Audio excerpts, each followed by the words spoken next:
এই যে বাড়িটা দেখছেন, এটা আমার জন্মস্থান। শৈশব কৈশোরের পুরোটা সময় আমি এই বাড়িতে কাটিয়েছি। এখন অবশ্য চাকরি সূত্রে পড়ালেখার ক্ষেত্রে বাহিরেই থাকা হয় বেশিরভাগ। বছরে ২-১ বার অতিথি পাখির মতন বেড়াইতে আসি এই বাড়িতে।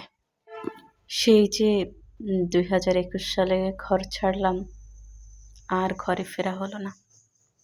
আসলে মানুষ ঠিকই বলে, একবার ঘর ছাড়লে আর ঘরে ফেরা হয় না।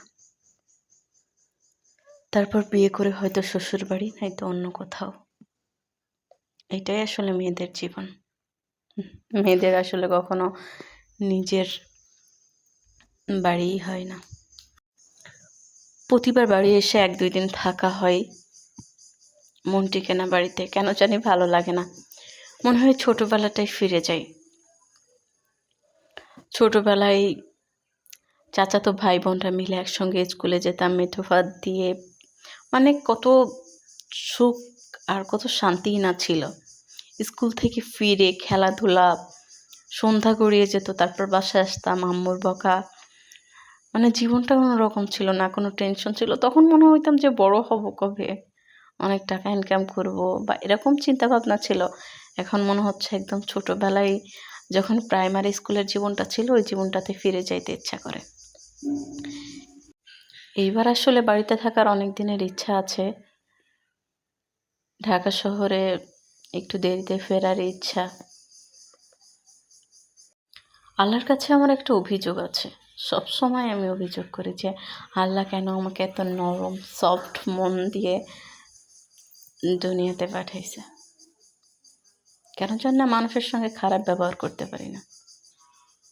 তো তার কাছে সবসময় নামাজ পড়ে একটাই অভিযোগ করি যে যে মানুষগুলো আমাকে মিথ্যা অপবাদ দিয়েছে, অপমান, অবজ্ঞা, অবহেলা করছে, আমাকে তাদের প্রয়োজনে ব্যবহার করছে, আমি বেঁচে থাকতে থাকতে যেন আল্লাহ তাদের শাস্তিটা দেয়, আমার নিজের চোখে দেখে যাইতে পারি। আসলে আমি সবসময় দেখছি বেঈমানরা সবসময় ভালো থাকে। বেঈমানরাই সব কিছু পাই, ভালো কিছু পাই। আর যারা সৎ থাকে, যারা সৎকর্ম করে, তারা জীবনে কিছুই পায় না। যারা লয়াল থাকে তারা দিন শেষে ঠকে যায়।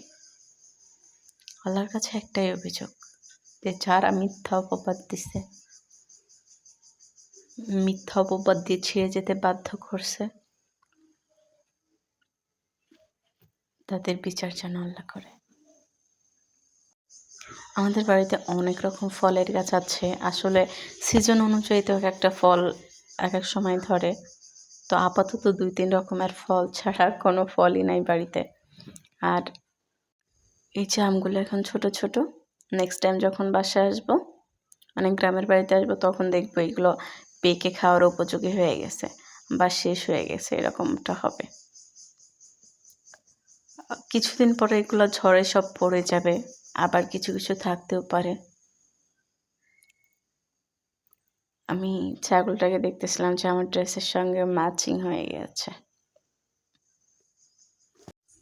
এটা আমার ফার্স্ট ব্লগ। আমি জানি না কি হাবিজাবি ভয়েস দিয়েছি।